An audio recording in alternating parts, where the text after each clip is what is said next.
see. Welcome to this evening's presentation. Thank you for logging in. The word railed ways may not be familiar with many of you, but some of the railways that were built in Australia, even according to Light Railway Society definitions, are somewhat unusual. Tonight's presentation is a summary of a paper I presented to the Early Railways Conference in Wales back in 2012. Phil Rickard did much of the research, and if there are any errors, then they're mine.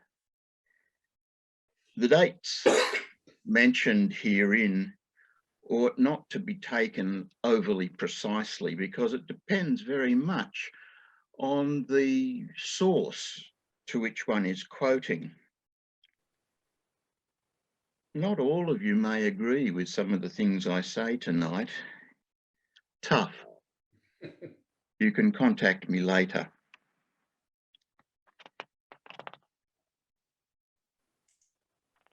The British Railway and Canal Historical Society, which is arguably our closest relative in England, doesn't talk about light railways. What it talks about are early railways and mainline railways. They define early railways as railways which were pre-mainline in concept, but not necessarily in date, which leaves it pretty wide open. The main line that they adopt as their model is considered to be the Liverpool and Manchester Railway, opened in 1830, which is a tad early for Australia. I wonder what sort of dates might be more appropriate in the Australian context. Any suggestions?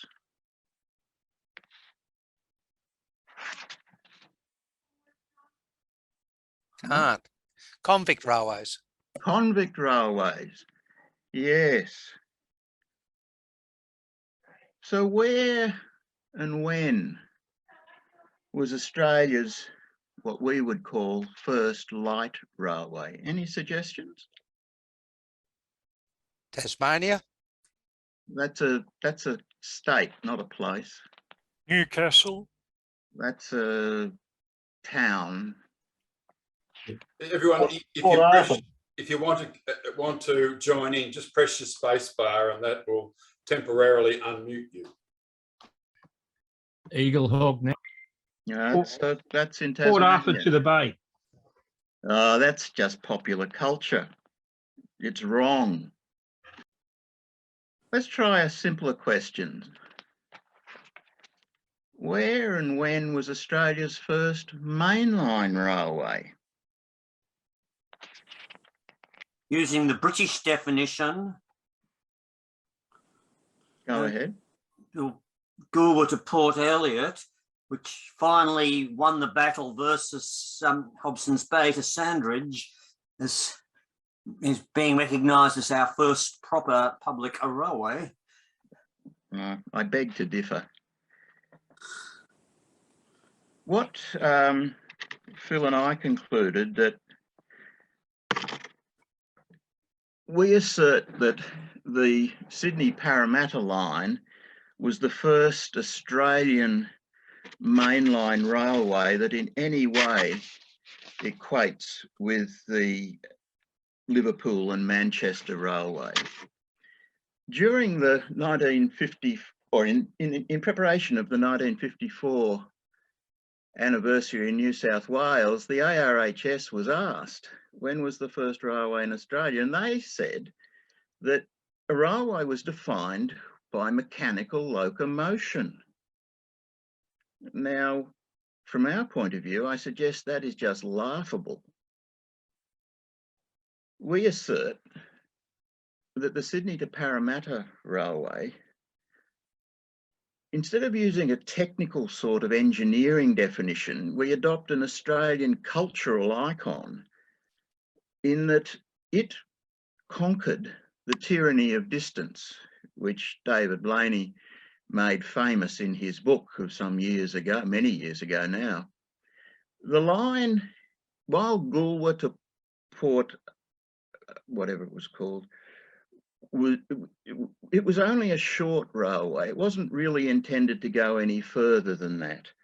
Whereas Sydney to Parramatta was actually heading for Goulburn, which is about 200 odd miles away. And unlike the Goolwa line, the Goulburn, the Parramatta line developed as the nucleus for the entire state network, whereas the Goolwa line remained isolated until it was joined up to an evolving state network. So far as we know, the Aboriginals did not discover the wheel, nor did they discover the railway. So 1788 puts a fairly, with the European invasion, sets an early date for our search. And opening of the Sydney Parramatta line in 1855 puts a closing date on the research. When Phil and I did our first research back in 2011, 2012, we found about 44, 45 lines. Well, since then, another 10 have been discovered. So we're talking somewhere around 55 lines of some sort of railed way were built in Australia between 1788 and 1855. And I think that makes a topic worthy of investigation.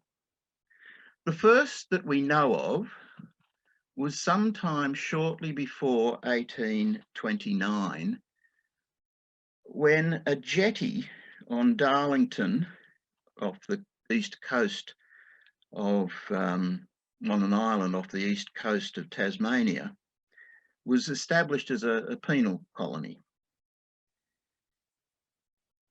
It was a place where people worked. They made shoes, they set up a factory, and it was connected to the mainland of Tasmania by a long, narrow jetty and then shipping. But the jetty was too long and too narrow, so it became unfit for human pushed or animal hauled carts that had a flat wheel.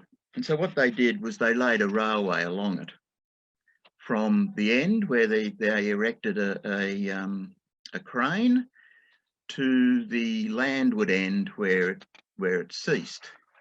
So it brought in coal, it brought in food and supplies and raw materials for the factories that were established on the island, and it carried out manufactured products back to the main settlement at Hobart. In 1830, the government opened a coal mine in Newcastle, and as you may have read in an article John Shoebridge and I wrote many years ago now, convicts were employed in the coal mine, and they pushed wagons along wretched wooden railways. But so far as I know, the line did not extend to the surface. It seems that it was just hauled up in cane baskets and somehow, I don't know how, brought across the floodplain to the shore of the Hunter River. Most of you will have heard of the Australian Agricultural Company's A Pit, which was opened in 1831. It was double tracked. It was unidirectional in the sense that its prime function was to carry coal from the hillside down an incline across the floodplain and dump it into shipping. And it was both gravity and convict powered, and there's a fairly well-known drawing of that. The gable roofed building up here, I hope you can see my cursor. that gabled roof building with the chimney housed the braking sheave. We have here the headgear standing over the pit, which was sunk down below the level of the floodplain. Behind that, we have the workshops and the engineer's residence, and just in front of the pit, there was a coal yard where the coal was brought up from the pit, dumped, and then loaded into these little wagons to run down the incline and then across this timber trestle to the staith at the end. The incline was an earthen embankment which was lined with, well, not lined, was covered in turf to hold the dirt in place. There was some sort of a bascule type bridge over the road between Newcastle at the bottom and Maitland off in the far distance behind the image. The wagons themselves were bottom opening wagons, so they would run along out here and their bottoms would be dropped and the coal would then slide down this inclined chute into the waiting ships. Now, that was a tad annoying because it reduced the value of the coal, because of course the coal smashed up when it landed in the bottom of the ship. So it reduced the value of the coal. Coal is more valuable if it's in large lumps than, or at that time, was more valuable as large lumps rather than powdered, pulverized powder. But nevertheless, the railway was made up of these fish-bellied rails weighing about 56 pounds each. They were joined together by a chair at each end, which had two round upward projecting jaws and did not seem to have a hole for any sort of fish plate pin to penetrate through it. The rail in the picture, you can see the A Co embossed onto the side of the rails. It was actually found on a later mine at the sea pit, and it's been generally assumed by enthusiasts that it was probably similar, if not actually from the original A pit. Now, someone mentioned Norfolk Bay to Port Arthur. That's in 1836. So the period between 1831 at the AA Co and 1836 was not devoid of light railway construction. In 1832, there was a patent slip installed in Sydney, in Cockle Bay, which is now called, it was called Cockle Bay because of the enormous depth of shell middens that had been built up over eons by the Aboriginals and was used as a source of lime for the early construction work around Sydney. So that was in 1832, a patent slip was installed. In 1835, there was an incline on Norfolk Island. It was proposed but never built. It was worked by convict power on a capstan at the top. And interestingly enough, the flanges along the tops of the rail were on the outside and the flat wheels ran inside them, which is the wrong way round for most plateways. But anyway, it was somebody's attempt at building a little incline that would be that the wagons would be hauled up from the store on the shoreline to the level of the town, a growing town and an agricultural area above on the plateau. The following year, the Newcastle breakwater from the mainland out to what was an island called Nobby's was built using another light railway. So by the time 1836 and the Port Arthur line comes around, we've got half a dozen lines either proposed or actually operating in Australia. The line itself at Norfolk Bay was intended for goods both from Hobart and from the coal mines would be landed at Norfolk Bay, carted across the isthmus to Port Arthur where the settlement was, and manufactured products would be sent in the reverse direction to Hobart, or timber cut at Port Arthur would be sent to the coal mines, which was round the corner, for pit props. It was both convict and gravity powered. You will doubtless have seen this illustration many times. Beware. The drawing was drawn in 1911. Therefore, the drawing is decidedly not contemporaneous with the era in which the railway was operated. So don't infer too much detail from the drawing. Just treat it as a nice illustration, conveying the concept, but not the detail. The function of the railway, could someone turn their mute on or shut up? I'll sort it out, Jim. You keep going. The line was mainly to carry coal from the coal mines to Port Arthur, because as we know, the temperature there tends to be a tad cool. It also carried food for the prisoners and for the people who were looking after the prisoners, and it carried raw materials from Hobart to the prison, where there were lots of factories with people making shoes and clothing and pots and pans. There was a foundry there, and they made metal objects and so on. And that was in 1836. It was also, interestingly enough, used as a portage railway. It connected Norfolk Bay here, where there was a 300-foot-long jetty, over the hill and down here to another jetty. What intrigues me is the settlement was down here.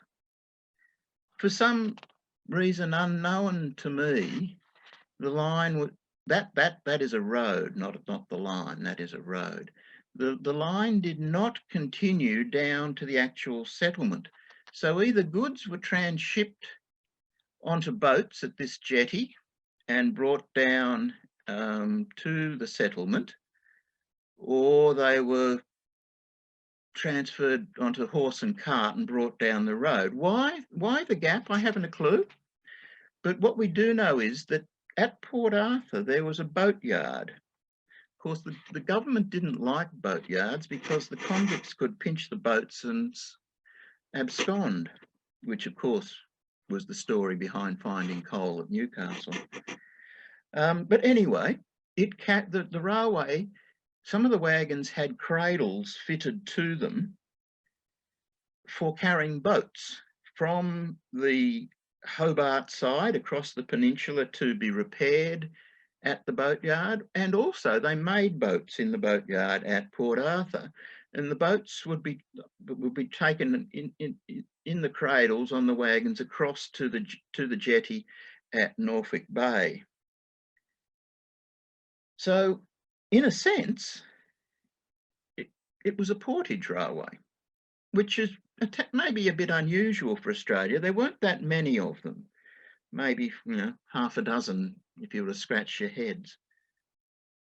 It was a plateway. We don't timber railed plateway. We don't know the gauge. However, a sleeper in the I've forgotten the date. A sleeper was found in the 1990s, which is a long time to be sitting in the ground, I reckon. And the sleeper measured 6 foot long by 10 inches by 10 inches, and they were laid on 6 foot centres. A university student from Hobart studying surveying did his major dissertation on resurveying the line. If anyone is interested in chasing that up, I can give them the reference. And hopefully Light Railways may one day publish something on it. Halfway along, there was a little settlement, a little settlement for about 40 folk who used to do the pushing.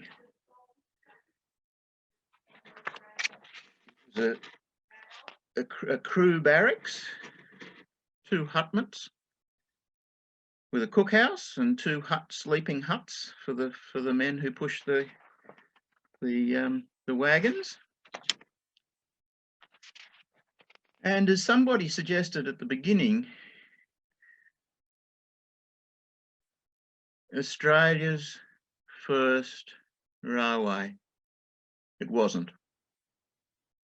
But what is very interesting about this is that once an item becomes embodied in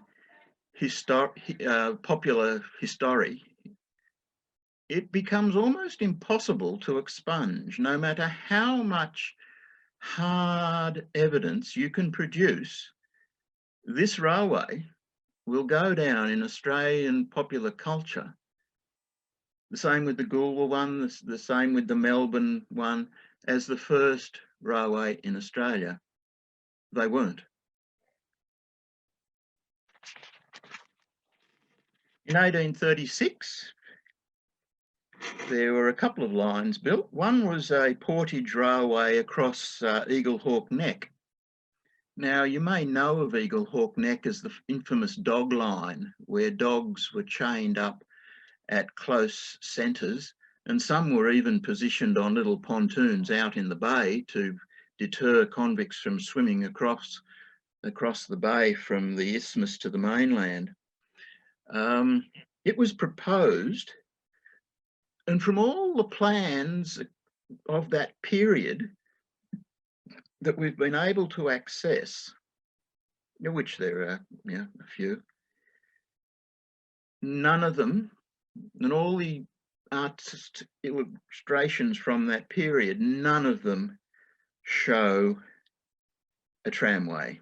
They focus on the dog line, they focus on the houses, on the jetty, on the dogs, on the little wharves. But so far as we can prove, we cannot prove that that railway was ever built. But nevertheless, it was proposed, and we'll see in a little while why we think it was never built. I've got a map later in the presentation for that. More importantly, the government coal mine was started at Plunkett Point, and this is the coal mine that was serviced by the Port Arthur line. The coal was brought from this coal mine round to the to Port Arthur to warm the buildings there. The first line, there's the first coal shaft, was an incline down to this stub of a tramway and then onto a jetty there. That was when later on new coal shafts were dug over here, where the coal was found to be better, and the tramway was that shaft was abandoned and the tramway was diverted. And unfortunately, this jetty didn't go out to sufficiently deep water for ships to load at low tide. It was fine at high tide, but there wasn't enough depth of water for them to load at low tide. So they built a very much longer jetty just in front of the commissariat store out into the water here, which was fine. An early contemporaneous view of the first mine, just getting rid of waste, and the incline ran down from there to the edge of the bay and then out onto the jetty. That's the the mine mouth. A tad later, I'm intrigued by this construction up here, and I sort of wonder whether that might not be some sort of signalling apparatus to advise people down the hill at the bottom of the incline that something was going down or whatever. I can't see any other purpose for these two big rotatable discs. It reminds me at the bottom of bottom of one of the collieries on the Illawarra, there's a similar big disc structure. I don't know, that's my hypothesis. We can see a man pushing an empty wagon from the top of the incline in to be lowered down. We can see two guys hand winding buckets of coal up the shaft. Labour was plentiful and it was pretty cheap and pretty replaceable. So they're hand winding buckets of coal up from the shaft. The miners worked an 8-hour shift and the mine was worked 2 shifts a day. They excavated on pillar and stall. Then as they worked backwards out of the mine, they removed the pillars and let the roof collapse after them. I suspect that these two guys here are a pretty early example of mining mechanisation, if not in Australia, at least in Tasmania. You know, we're talking sort of mid-1830s, which isn't all that long after the initial invasion. The incline was double-tracked, 2-foot 6-inch gauge, and as you'll see, followed the conventional design of having the flanges on the plates on the inside with the wheels running on the outside of the flange. That's the normal way. The Norfolk Island one had the reverse. Timber used exclusively. And there's the first jetty off Plunkett Point. It's not quite an accurate drawing because the jetty actually sloped down, but anyway, that's an early illustration. If we look at the wagons, they're of an interesting little design. It's an English design called a chaldron. Now, the word chaldron is totally non-standardized for anything. Sometimes it was meant as a volumetric measure for how much coal this thing could carry in terms of volume. Sometimes it meant as a weight of coal that could be carried. It was primarily a shipping term that was carried over into the railway terminology. And they carried roughly about 185 pounds each. So each miner had to fill 30 of those in a day. 30 in a 24-hour period, and in an 8-hour shift had to fill 10 of them. They were particularly poorly made. They came off the rails on the incline. If you walk down the incline, you can see great heaps of coal all the way down it. And the timbers of which they were made, the small coal leaked out between them. The replacement jetty had these interesting landward sloping piles, which I'm not used to. I'm used to piles vertical, but these ones slope into the land.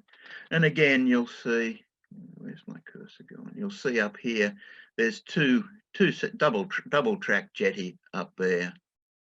So you can see the original jetty with a single line of rails, and you can see the replacement jetty with double line of rails goes a lot further out into the embayment. so that shipping could load. There's quite extensive archaeological remains. If you ever are in Tasmania, Plunkett Point is worth a visit. Lots to see. Another portage railway. There were three of note in Tasmania. One was here, which was Eagle Hawk Neck, which was a proposal only of 1836. And you can really understand why. From Hobart over here, it didn't really go anywhere useful. It just went out into the open sea, which of course could be reached a whole lot easier without doing any engineering work that way. But there were two portage railways that were built. There's this one at Ralph's Bay across there, which obviously makes a lot of sense coming from Hobart. So you don't have to go down into the Storm Bay, which is aptly named. You can just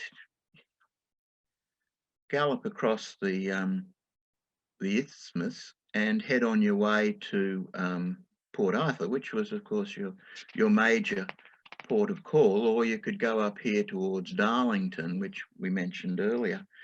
It was oxes were used to haul the boats. So that's 1839, and then 3 years later, over here, we get another portage railway built, which is obviously a good position. It's a very narrow neck, and it will take you on to Darlington, which was a place that you wanted to get to. So we've got one portage railway there, we've got one portage railway there, and we've got the Port Arthur Railway, which was occasionally functioning as a portage railway here. And that's pretty obvious why they built it, to save this open sea journey, which was not without danger. We skip on 2 years, but in the meantime, 2 additional railways elsewhere have been built. One on Norfolk Island, which was called a railway, but it was actually a boat slipway. And one to build the Franklin Wharf in Hobart, which carried quarried rock down from the back of Hobart town to where the wharf was being built. And it's the place where the Sydney Hobart yacht race ends now. That's basically Franklin Wharf. It was characterised by a series of accidents to pedestrians. And I think that's worth reflecting on. In this early urban environment, a railway was a new and unusual piece of technology. And people, the local folk in Hobart simply weren't used to watching out for little wagons loaded with rock rumbling down their hills. There were several injuries and a few deaths.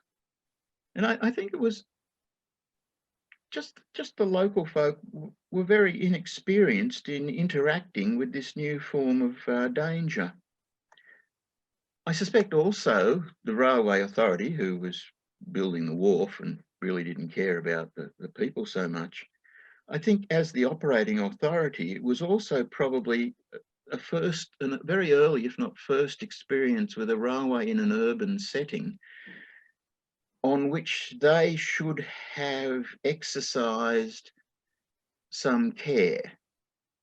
Their basic safe working procedures were pretty, well, less than basic. Eventually they started honking horns and showing flags and putting a signal wherever it went round a corner. But at the beginning, they it was all pretty lackadaisical. So anyway, in 1841, we have back in Newcastle, that's the original A pit, which ran down to the wharf, which I showed the image of. We have another coal mine built up in the hinterland, the B pit. It was horse powered and again was the genesis of an extensive private railway network. Later on, we get the C pit, the D pit, the E pit, and the F pit, all appearing along this southern shore of the Hunter River. I mentioned the Norfolk Island, and this slide's got out of spot, but anyway, there's the plateway, and you can see that the flange on the rail is on the outside of the flangeless wheel. And at the top of the proposed incline was this bull wheel, which had a chain going round it, and this capstan wheel, which the convicts were to rotate to drive this wheel at the head of the incline. As far as we know, it was not built. I can't find any evidence for it having been built. The same period, we have a coal mine at Lake Macquarie called Threckholds, who was a Reverend Threckhold who set up an Aboriginal mission on the western shore of Lake Macquarie, and to raise funding, he opened a coal mine. And he brought the coal from the mine, started off at the shoreline, but that coal ran out, so he sank a shaft up on the hill behind it and struck a much better seam. The coal was brought out, loaded onto barges, but unfortunately the entrance to Lake Macquarie, where it joins the sea, is too shallow for ships, or it was at this time anyway. And so the barges had to be then, the coal in the barges had to be then transshipped into ocean-going ships at the lake's mouth. Then in 1842, at Hobart, in a gun battery, we have on Pavilion Point gun platforms where little railways formed the recoil mechanism for the guns. 1842 continues with a shop at Wollongong Harbour. Now, he brought his goods for sale in by boat, and he didn't actually build a jetty. He just built this, it was sort of like a slipway, but it wasn't actually for slips. It wasn't for ships. It was for wagons to be filled with goods from his shipping and hauled up to his shop on the shore. 1843, we have the AA Co with their C pit, which was well south of the A pit. 1843, we also have the construction of Circular Quay in Sydney, where spoil was brought down from the hillsides in wagons on rails. And in 1845, we have the construction of Portland Jetty, which was also served by rail. That year, we have Mitchell's Tunnel. Now, Mitchell's Tunnel was a rather curious tunnel. It was built to try and avoid the monopoly of the AA company. The government had granted the AA company a monopoly on the trafficking of coal in the colony. And Dr. Mitchell was trying to, along with a whole lot of other miners, was trying to break that monopoly. So he dug this tunnel. It was dug along a coal seam. And he writes on the side over here the sort of coal that had been encountered. So his going was pretty easy. And it was through this headland. Newcastle Harbour is on the other side of this range of hills coming down to the sea. And so he dug this tunnel through the range of hills. But then the AA company wouldn't give him a lease to pass through their land on the other side of the of the other side of the ridge line and gain access to the harbour. So he took them to court and won the right to build his railway. The building here, whoops-a-daisy. The building here was a salt and copper works. I don't think it was overly successful. I think it was a massive failure actually, but anyway, not to worry. Then back in Tasmania, in 1845, we get log extraction from the forests. The forests are up here, and this is the convict settlement, and there's a sawmill built midway along it. It's unusual in the history of sort of logging transport that this site, because as far as I can see, it's the first site where you get a tramway bringing logs down from the hinterland to a sawmill, being milled, and then being put back on a tramway and brought down to the jetty. The loads were with the grade all the way, and it used iron T-rails, which also makes it a very early usage of iron rails. There's a plan of the sawmill.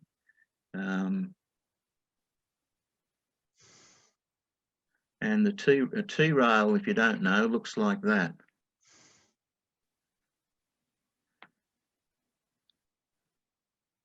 Like a letter T. And they sit in a chair, and they're held in place in that chair by a timber wedge, which is driven in. Much like double-headed rail on government railway lines. And that's how it was held in place. And there's an example. There's an example of the chairs holding up a bit of this T-rail, which was later reused at yet another convict settlement at Saltwater River on yet another jetty. And jetties crop up quite frequently in this period, having railways, because they were narrow, they were long, they were wooden decked, and it wasn't really safe for a horse to walk along the jetty pulling a wagon, lest they step to the side and fall in. And it wasn't really safe for people to push barrows or pull carts along these jetties for the same reason. So what they'd do is they'd build a railway from the seaward end of the jetty to the landward end of the jetty, and rarely would the railway extend beyond the landed end of the jetty. Sometimes they might extend a few metres, sometimes tens of metres. There might be a little storage shed built there. But on the whole, the vast population of these jetty tramways were very short on the landward end. Now, between where am I? What's happened? Between 1845 and 1851, there's a real surge of light railway activity across the nation.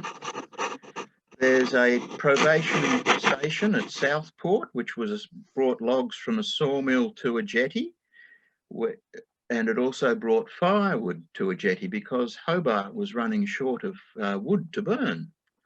So it had a market for firewood. There was a quarry at Wayman's Quarry on the bank, well, near the Yarra River, and it brought bluestone from a quarry down to the to the river, where it was loaded into ships as for use as ballast. In Sydney, they were trying to work out whether timber rails would be good enough for the proposed government Parramatta line, and a bloke called Melky said he'd set up a test track using hardwood rails to test and see if they would really stand the weight of and stresses and strains of a full standard gauge railway. In Port Adelaide, there was wharf construction at the other side of a swamp. On Gabo Island, there was a lighthouse to be built. And of course, the lighthouse needed firm foundations and it also needed good stone. Unfortunately, where they chose to build the lighthouse had neither good foundations nor any stone. So they needed to get rid of the sand and bring the stone from the quarry to the site. Now, in 1848, a ship named the Thetis arrived in Australian waters, and it was for carrying animals primarily. Now, it did that by using a network of narrow gauge railways on the animals' pens deck, and that was used for distributing animal feed and disposing of animal excrement. And yes, they did use separate wagons for those two functions. There was a coal mine at Douglas River at Bicheno in Tasmania, and again the railway carried coal from the mine down to a jetty on the shore side. In 1849 also, a boiling down and salting works was established at Liverpool Road at Taverners Hill in Sydney, where they turned 60 bullocks a day into tallow. The carcasses were brought from the slaughterhouse to the vats on little railway tubs. A mine in South Australia at Wheel Granger, a silver and lead ore mine, they exported the ore to England and got the ore from the mine to the port on a railway. That same year in South Australia, they were struggling with the same question as New South Wales. Would hardwood rails do as a proper railway? And so a Mr. Stocks set up a demonstration line to test the suitability of hardwood. In 1850, the River Torrens in South Australia, they had a bridge over the river which collapsed. They didn't think they could repair the bridge, so they salvaged the stones from the bridge and carried them along a little railway to upstream, where they built a ford across the river, which was probably a whole lot more sensible and unlikely to collapse. I might wash away, I suppose, but it was probably a whole lot more robust than a stone bridge. In 1850, the AA company again developed the D pit, which was well to the west of the township. And back in Tasmania on Shooten Island, a colliery delivered its coal from the mine to the wharf. Back in Tasmania at Impression Bay in 1851, there was a penal settlement, and the function of this penal settlement was to produce food for other penal settlements. The soil here was better. And so what they did was they built a railway running along the shore and then out across this embayment, and then running along the shore and out off the point out along a jetty. The sleepers where that line crossed the little embayment are still there. They measure about 16 foot long. They're about 18 inches to 3 foot diameter. And they have two scallops out of them, the top of them.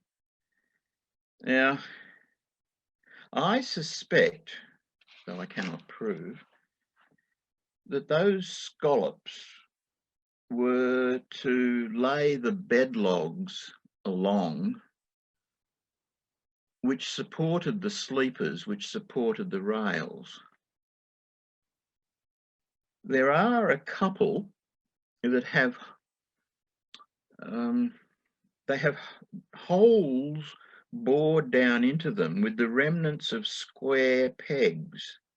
And I'm thinking that's some sort of an anchoring device for the bed logs. It certainly warrants, if there's anyone in Tasmania wanting a project, it certainly warrants a more detailed survey. Port Elliot to Goolwa was mentioned earlier, but we shouldn't go there too soon, because between 1851, where we left Impression Bay, and 1854, there were 1, 2, 3, 4, 5, 6, 7 lines built. One of them is most interesting, was on the slopes above Hobart, on the flanks of Mount Wellington. It was notable that there was a coal mine inserted into the flank of the hill, but the railway didn't reach the shore. It didn't carry coal down to a wharf. What it carried was coal down to the town, ending in a coal yard. Now, from what little I know about the coal mining industry of Australia, that was quite unusual, that the coal would be sold locally. The English call it a land sale because it's on the land, not involving water. So I think that's a little bit notable. The same year, a ship called the Scotia arrived in Australian waters with exactly the same sort of tramways running under the manges for food and for distributing food and taking away animal litter. Fremantle Prison. Construction started, and to get rid of the excavated spoil, they built an embankment down from the prison down towards the water, and that used up a lot of their spoil. There was a Mersey River coal mine in Tasmania, which again had a double track incline down to a wharf. There was the Port Wollonga jetty that we've read about in Light Railways in South Australia. And there were the Burwood coal mines got underway in the Hunter Valley. But Port Elliot to Goolwa, some claim it to be the first railway in Australia. Again, it wasn't. It was a river port to a seaport. That's its function. That's all it did. The mouth of the Murray River is particularly dangerous. And so it was decided that the river traffic could come down the river to Goolwa, be unloaded onto the railway, taken across to a port at Port Elliot, reloaded onto shipping, and brought round the coast to Adelaide from there. It did not become a nucleus of any government network, but was finally joined up to the government network as it expanded across the state. So we've got the river here. The mouth is dangerous. So we build a railway from a wharf here at Goolwa over to a port at Port Elliot. Seemed like a good idea at the time. Unfortunately, the port was exposed to the full force of the Southern Ocean and was decidedly unsafe to use. So they extended the line, the railway from Port Elliot round to Victor Harbour. There's the warehouse and some of the flat wagons that they used to run on the railway. And you can see the breakwater was pretty abysmal. Nevertheless, it was built using metal rails on round wooden sleepers. No plates. far as I can see, there's no fish plates either, just a couple of dogs driven in. It did carry people, which is quite notable, because a lot of the others didn't.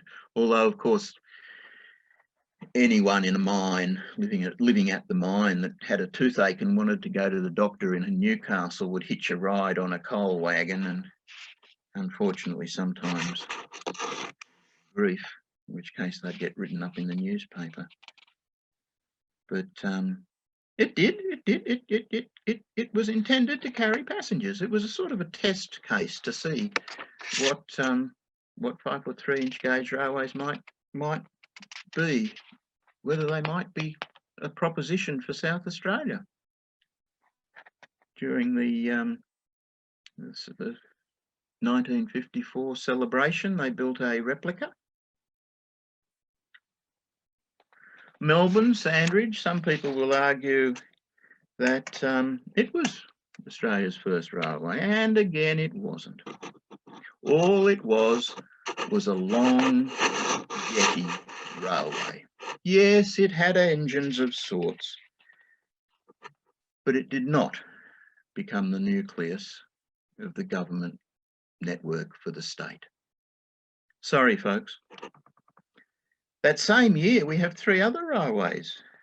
We have 4. We have one at Ummer Hill and one at Ophir in New South Wales, where the copper ore was brought out of the mine to a flat dressing floor just outside the mine, only a few yards outside, didn't really go anywhere, where it was sorted and sort of fished through for the better quality ore, which was then taken off in saddle bags and Hessian bags on carts for treatment elsewhere, often overseas. At Queen's Wharf in Melbourne, we get the introduction of what's called a portable railway, which is a new term. And it was intended for discharging ships. It was like a gangplank laid with rails. It wasn't fixed.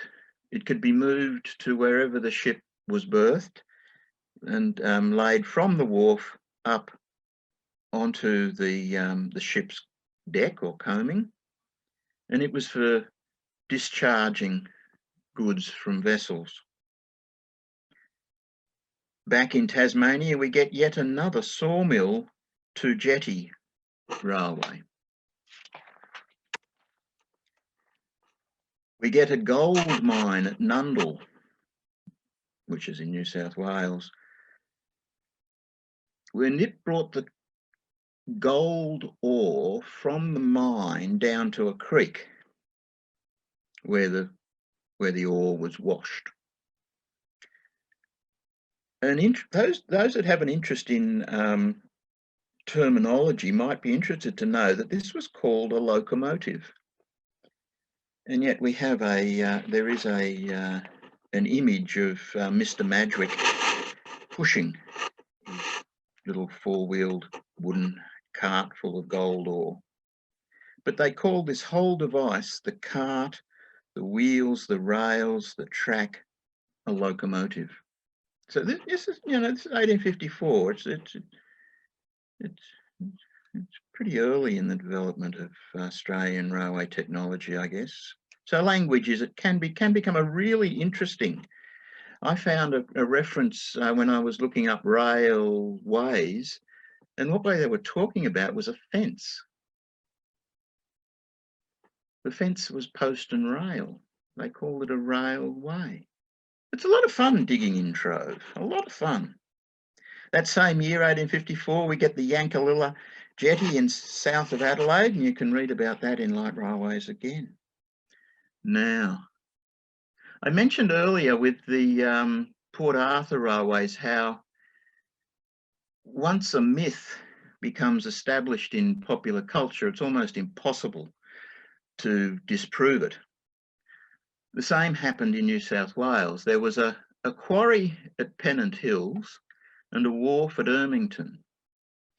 And during the early 1850s, there was not one, not two, not three, half a dozen railways planned, surveyed, designed, funded, but never built between the Pennant Hills blue metal quarry and the wharf at Ermington, which is all very interesting for railway historians. Some railway historian once told me if it wasn't built, it wasn't history. Crap. What wasn't built is just as interesting as what was built, because it informs us about the thinking of the time and what forces caused the railway not to be built, which is just as important as what forces cause a railway to be built. Shut up, Jim. Anyway, the Ryde Historical Society published a little booklet some years ago with this illustration in it. And so ever since, people have thought that because the Historical Society ought to know what they're talking about, this little railway was built, but it wasn't. And that will go down in history as the Ryde Pennant Hills Blue Metal Railway. The next year we get the Onkaparinka Jetty Railway, which was again a portage railway from Onkaparinka River to Port Noarlunga. Again, the river mouth was dangerous, and so flour could be brought down the river, but to bypass the dangerous estuary mouth, they built a railway across to Port Noarlunga. And again, you can read about that in Light Railways. And that included a tunnel through a sandhill. Can you imagine trying to dig a tunnel through a sandhill? There was the Second Valley Railway in South Australia, in south of Adelaide. And in 1855, we get one of the first amusement railways in Australia. Charles Wilson built an 8.5-inch gauge oval near Hyde Park in Sydney. He built it for amusement, and you can read all about it in my Amusement Railways of Australia by Transit Australia Publishing. And he also used it as a demonstration to show people what a railway, a steam-hauled railway, might actually look like. Even though it was only in small model form, the people of New South Wales, this is before the opening of the government line. I mean, it was all very, very brand new technology. It was the internet of that period. And so he built it as an amusement railway to make money, and also as a demonstration railway. So that's all very interesting, but so what? If you start to analyse the evidence as to what sorts of railways were built in Australia, and this is using a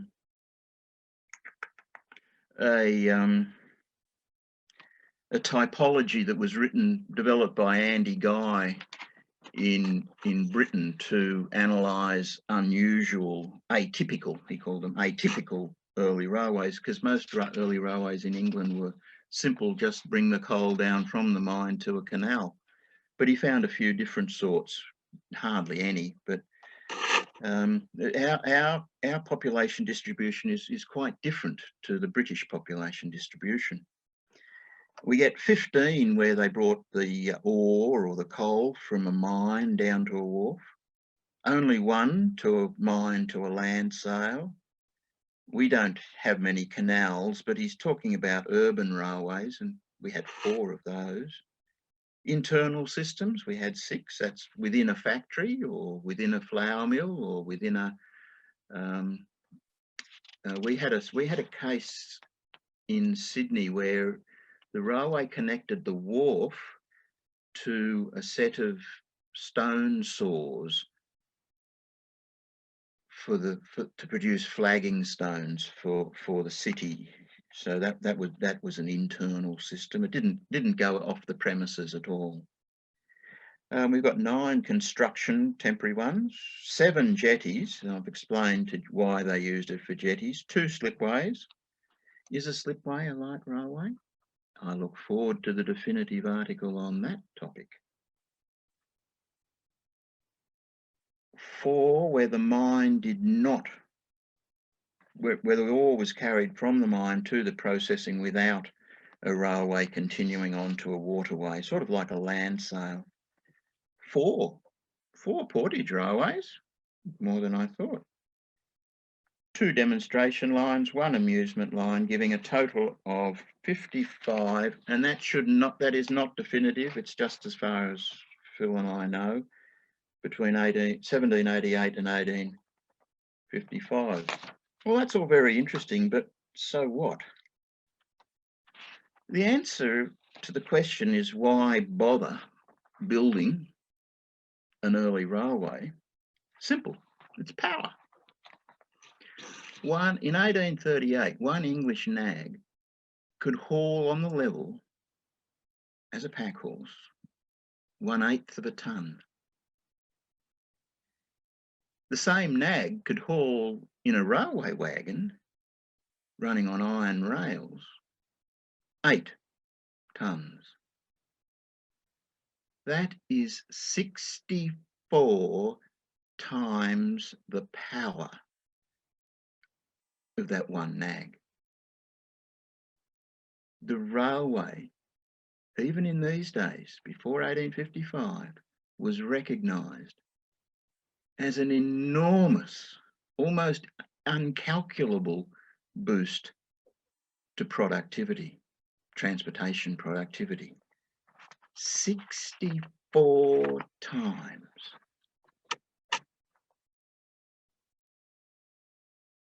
Okay, what's that all mean? Well, in conclusion, I'd like to suggest that we know about 55 proposed or built, and I think there are about 3 of that 55 were proposed, but nevertheless are interesting prior to 55. The technology was imported, some was developed locally, not much. There was no technological evolution over that period. The great leap forwards would come later. Some were mechanically powered, thinking particularly of the Melbourne Pier. There was extensive use of convict power. The cost of the labour was being paid for by Her Majesty's government back in Britain, so the labour was free. Interesting, when you look at the account books for some of these railways, the major cost was in the iron nails. The timber was free. It was all Crown land. Timber was free. Excuse me.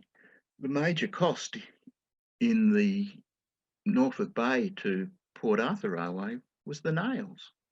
And they were made at Port Arthur to give the convicts something productive to do. None of them developed into mainline railways. They were all only ever isolated propositions. And yet the technology continued in its use into the present, in parallel with heavy railway engineering. If you think of the heavy railways in the Pilbara, their function is quite simple. All they do is bring the ore from the mine down to the jetty. That's no different from anything that was operating in the 1830s. They may do it with big powerful engines. Their trains may be 1.5 miles long. They may carry thousands of tonnes. But those who wish to be pedantic could call them light railways. Thank you for listening. That's all, folks. Good night.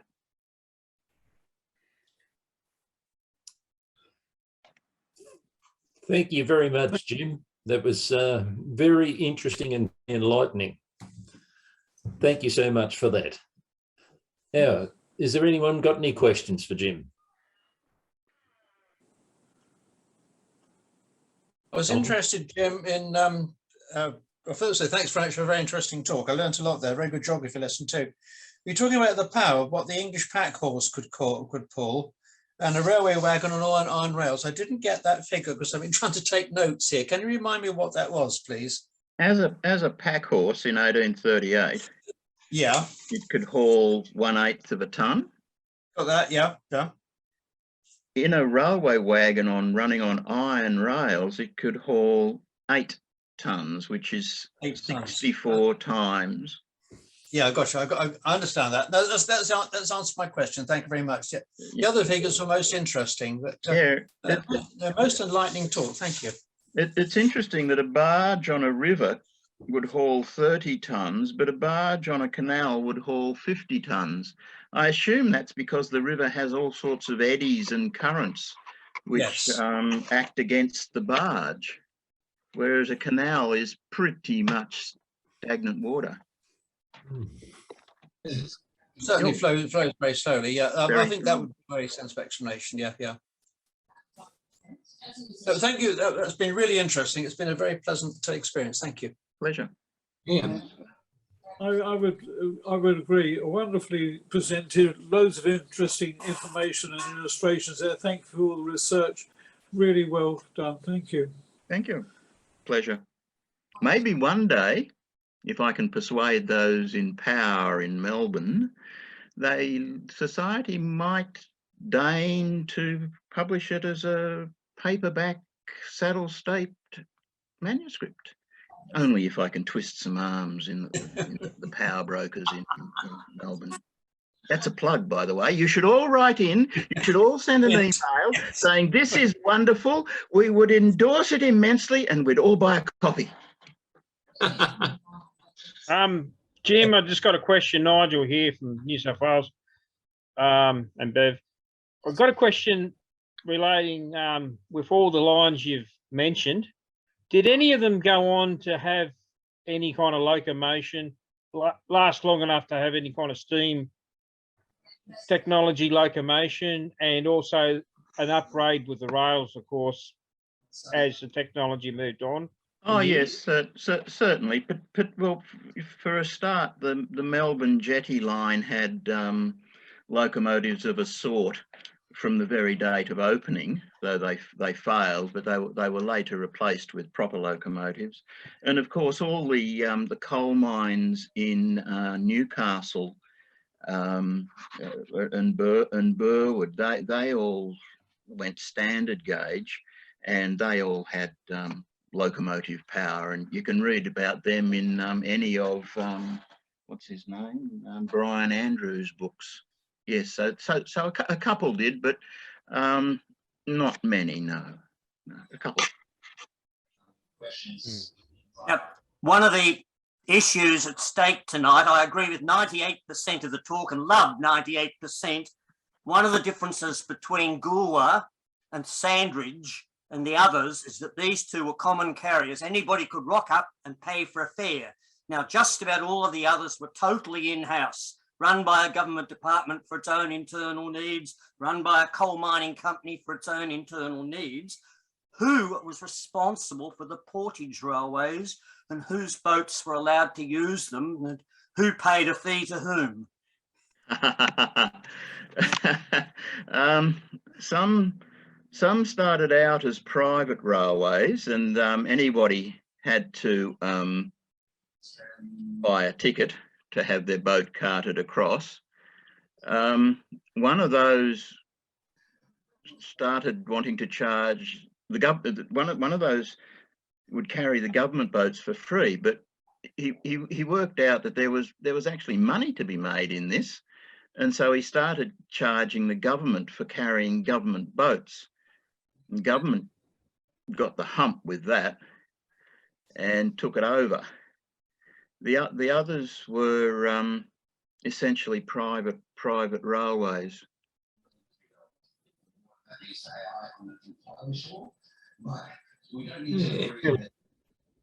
Yeah, my question was basically, how long were these railways? I was thinking when you said the Pilbara train's 1.5 miles long, that must have been certainly longer than some of them. Some I mean, the Norfolk Island slipway was maybe 60 feet. The AA Companies was several miles long. The Port Arthur one was five miles long. Goolwa was I don't know, 20 miles or something. I have no idea how long it was, but it was some substantial distance. It's interesting about what constitutes a light railway, and we've often said it's a private industrial railway. And if you take that to mean what it is, then the iron ore railways in the Pilbara are private industrial railways and have been reported in light railways. Exactly. We did a full article on Silverton once. Yes, we did. Yeah. And your lawn. Yeah. Yes, Jim. I mean, we've had many articles on government industrial railways, all the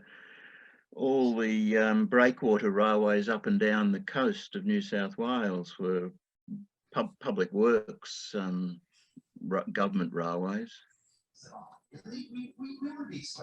Yes. Yeah. Yes, Yeah, somebody. Yeah, I was just saying, Jim, it'd be very interesting.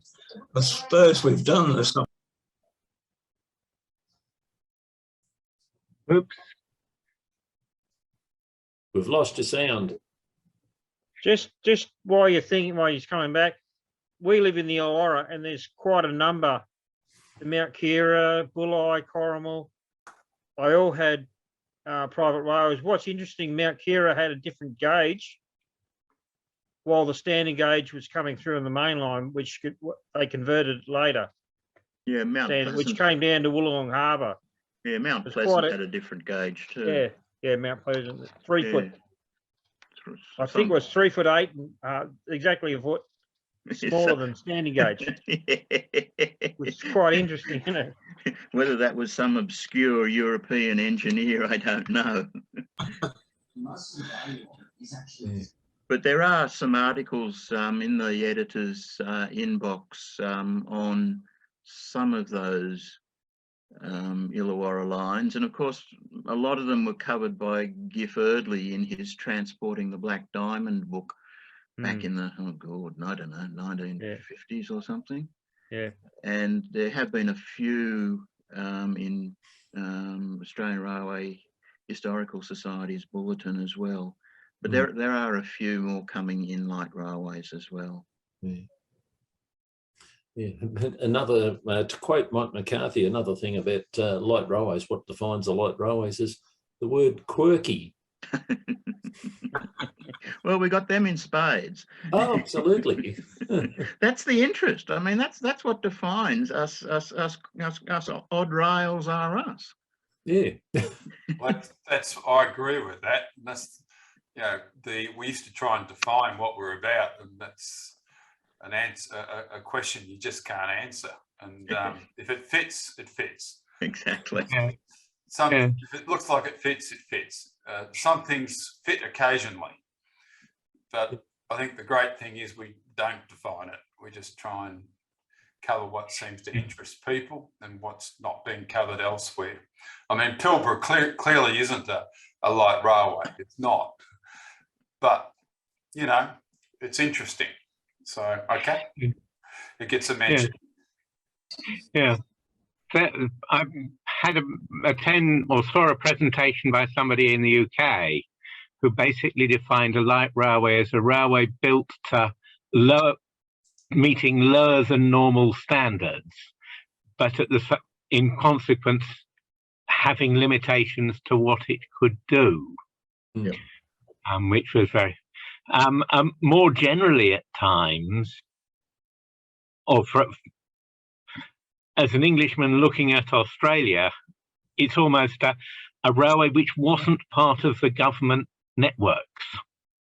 There were lots of railways that were part of government networks, which were clearly tramways and light railways. So yeah, you can send yourself bonkers trying to define this thing, and that's why we gave up on trying. I did once come to think that a railway is a bit like a dragon. Very difficult to define, but you'll know one when you see it. That's right, exactly. Yes, I like that. Yes. I like that a lot. Because I was presenting to an English conference, I tried to use English definitions and just see how they may or may not apply to the Australian situation. But a lot of these early railways, to describe them as proto-railways rather than light railways, but still very interesting. Yeah, they call them early railways. Yeah. Someone counts slipways.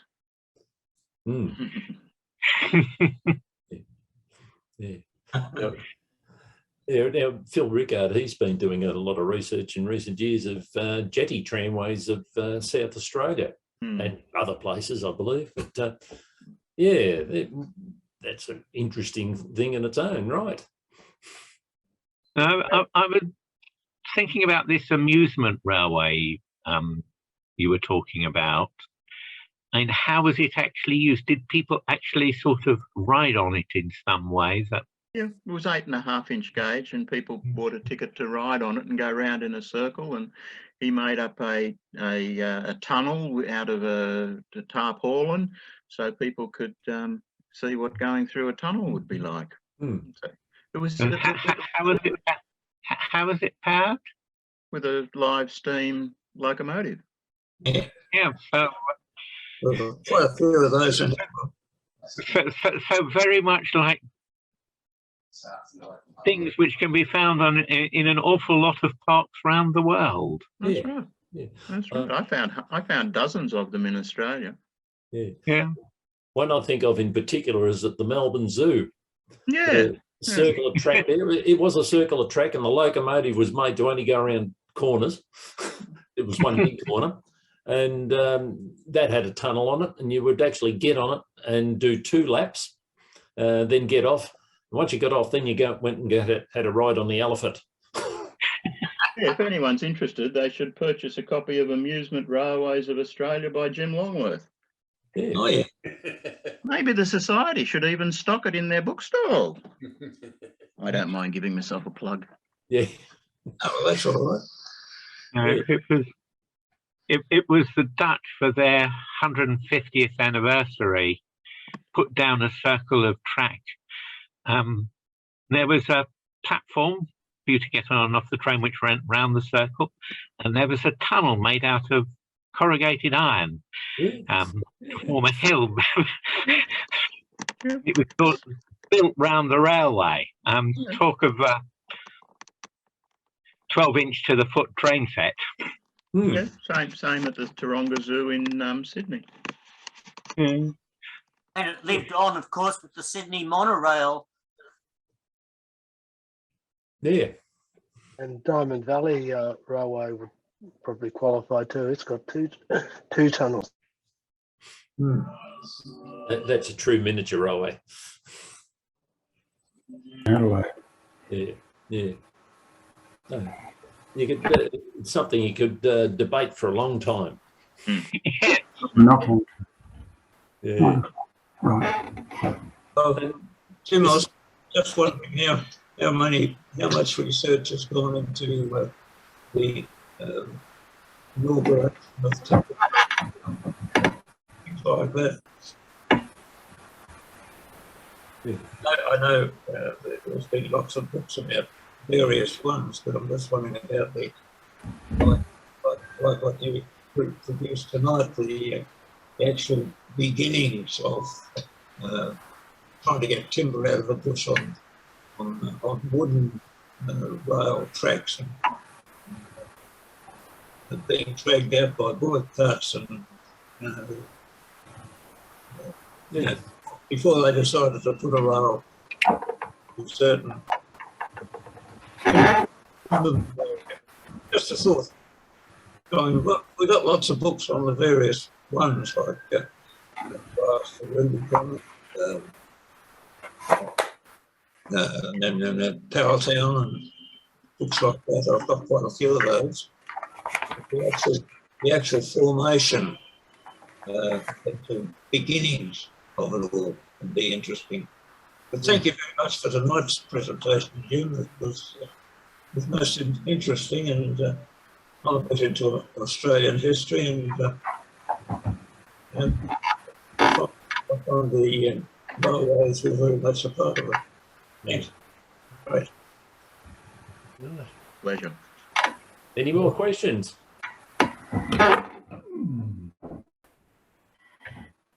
No more questions? Must be time for a cup of tea. It's getting close. Just a bit of particular stuff, Jim, if you don't mind. I took a bit of interest in the convict lines on Tasman Peninsula some 50 years ago. And I'll start with what do you call it? What's the name of the bay now? Norfolk Bay. No. The one at Premedina. The agricultural one. Oh, I know the one you mean. Yeah, go on. Yeah. Impression Bay. Impression Bay, yes. It's at Premedina, I think. That's right. I've seen it. One night feature of it that you didn't mention was that that causeway across the embayment actually does line up with a cutting that runs the road around the edge of the shore. Sort of bends out a bit to the west, and the tramway actually went through a cutting. That's right. To the east. But yes. I've seen an aerial survey photo which suggests that there might have been a line up into the hinterland as well. Have you had any seen any indications of that? No, so far as I'm aware, it started in the settlement. Yeah. I'm not aware of a line up into the hills. No. Yeah. Well, this could well be a 1940s disturbance.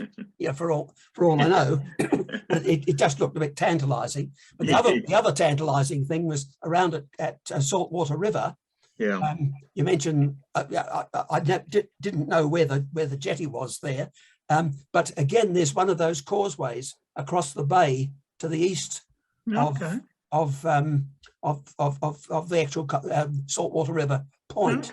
And that looks, again, very tantalising. And I think, Michael Sharland, the New South Tasmanian writer on things historical and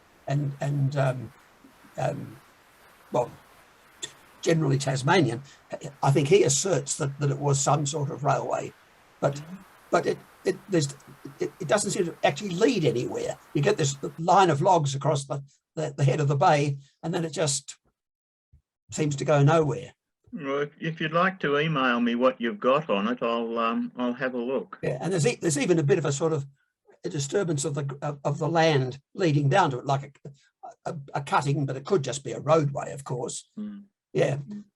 So there's a couple of mysteries. I'll if you could email me what you've got. I mean, Saltwater River, there was definitely a jetty with an iron railed railway running on it, so it must have come from somewhere. Yes. So I don't know anything about it, but I'd be happy to have a look. If you can give me some starters, I'm happy to have a look. Okay, I might even be able to fish out some photos. That would be lovely. And finally, I have to thank you for bringing Plunket Point to my attention. Ah, yes, well worth a visit. Didn't know about that one at all. Oh no, go with your camera. Send me some pictures. Okay, but I'm not in Tasmania. That's the only problem. I don't mind. Catch a plane. Anyway, thanks again for a great presentation. Pleasure. Hello, Les. How are you? Not bad. I can see you. Yeah, oddly enough. Yeah, I've been noting the South Australian ones, and I'm still working hard on the period you're talking about. And Right. there's a heck of a lot of stuff that went on. It's quite ironic that you should be talking about Yankalilla, because the people down at Karakalinga, which is only a stone's throw away, have invited to talk to them. Not me. And anyway, I've been trying to help him out. And so I've made a few notes from what you said, but I've already discovered a hell of a lot that's not in the Light Railways article by Phil. And I was quite interested. No, I haven't finished with this yet by a long shot, but sometime in July that has to happen. Then I can get back to the military road light railways, which I've been slogging away at for 2 years. I'm not getting anywhere. Oh, good. Well, let's share what you find with Phil, because he yeah, that's what I've been planning to do, because I was going to write to him first. Okay, thank that'll happen, well, as long as I survive. Thank you for your help with my horse trams of Australia too. Oh, you're welcome to that. Thank you. Just ironically enough, the Port Elliot to Goolwa thing was about 7 miles, but I think you were fishing for the number earlier on. But it did actually finish up having, somebody asked about what happened last, actually get purchased to run on that line before the connection to Adelaide was made, a little Kitson situation. And then that happened only a few months or years, not long before the actual connection from Strathalbyn to the main line. Right. Well, there you go. There's an article for Light Railways for you. Oh, there's a hell of a lot of articles. I'm basically dredging the information, and whether I ever get along to write anything is another matter. I'm trying to do some scribbling, but we'll see what happens. Anyway, okay, thanks. To hear about the past of the East Coast. I'm digging into the past of the middle, and the past of the West is quite interesting, but I haven't got enough life left to get interested. Write it down before. Well, all of this stuff is actually, I've done piles of trove searching, and I've actually kept all that stuff in files related to the places. And I've actually sent an early version of this, a hard disk, to Phil, and I think I sent another one. So anyway, I sent a hard disk in 2017. Well, I'm about to send another one. Good on you. Onto Phil for a start, because he's obviously still in fact he's got more time now to put into doing what he loves to do. Yeah, and by that route we may get somewhere. Okay. Good luck. Write it down. Thank you. Yeah. Cheerio, Les. Cheers. Thank you. All right. Anybody else got anything? No? Going once? Going twice? So Just say thank you very much for a very interesting morning entertainment. Thank you. I really enjoyed it. Thank you. Thank you, everyone. But everyone, before you go, can I just say something? I should have said it earlier.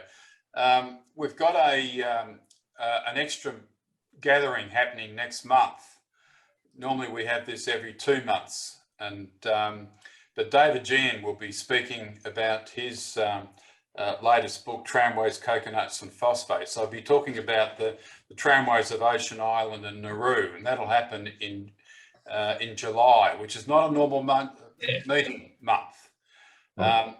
And also, I'll just say that what we plan to do going forward is, at the moment we have over 12 months of presentations organised, and they're all on the Light Railways website if you want to go and have a look at it through the membership system. But they're going out, in fact, way beyond 12 months right now. So we may be weaving in some extra presentations from time to time. So it's possible that you will get extra presentations beyond the normal every 2 months, distribution, coming forward. So I just wanted to make you aware of that. You will get an invitation to David's presentation probably in about over the next week anyway. It won't be very far away. It's all automatic. Anyway, I should have said that earlier because there's only 36 of you left, which means that 50 of you have gone.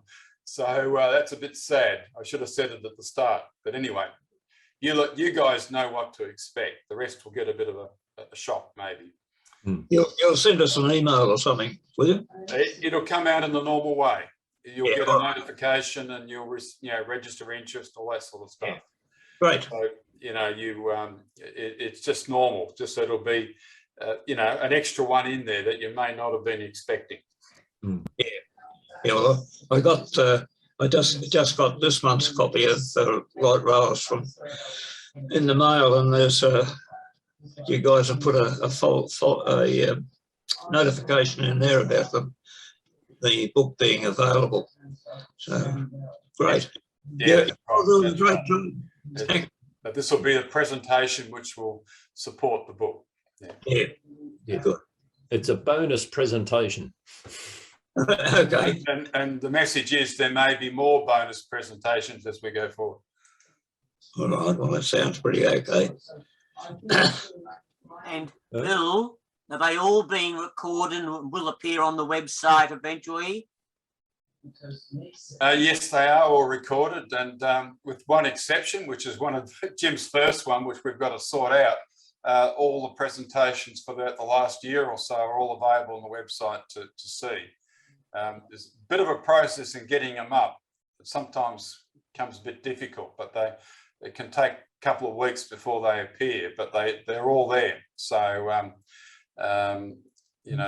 this one tonight will be there in the next week or so, and David Jean's in due course will be there as well. Terrific. All right.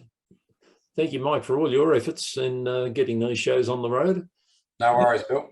It's all much appreciated, and it's sort of for all the presenters, it's much appreciated for the efforts that you put into your presentations. This one sounds like it's actually taken years to get together. That'd be right, Jim? About 15. But I enjoyed it, Jim. It's really good. Very provocative. Yeah, thank you. Before I leap over the barricades or leap over the Murray fist flying, I'm actually gonna watch it because it's all been recorded, and I can do that really quickly. So in the next day or two, I might send you an email. Okay, thanks, Mike. Night, guys. All right. Good night, Jim. Good night, everyone. Thank you very much. Good night from Queensland. All right. Adios.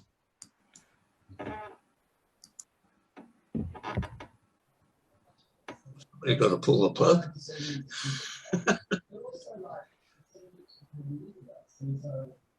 Pull the plug when the last person disappears. Yeah. Just in case. Just in case.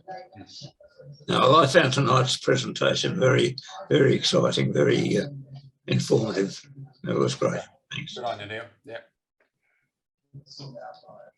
And I went and was just working last year. I was loving it. And that trip was on. Next thing we're dressing up in tuxedos. Cup of coffee's calling. And Mum laughed a little bit. Glass of bread. Oh, half your luck.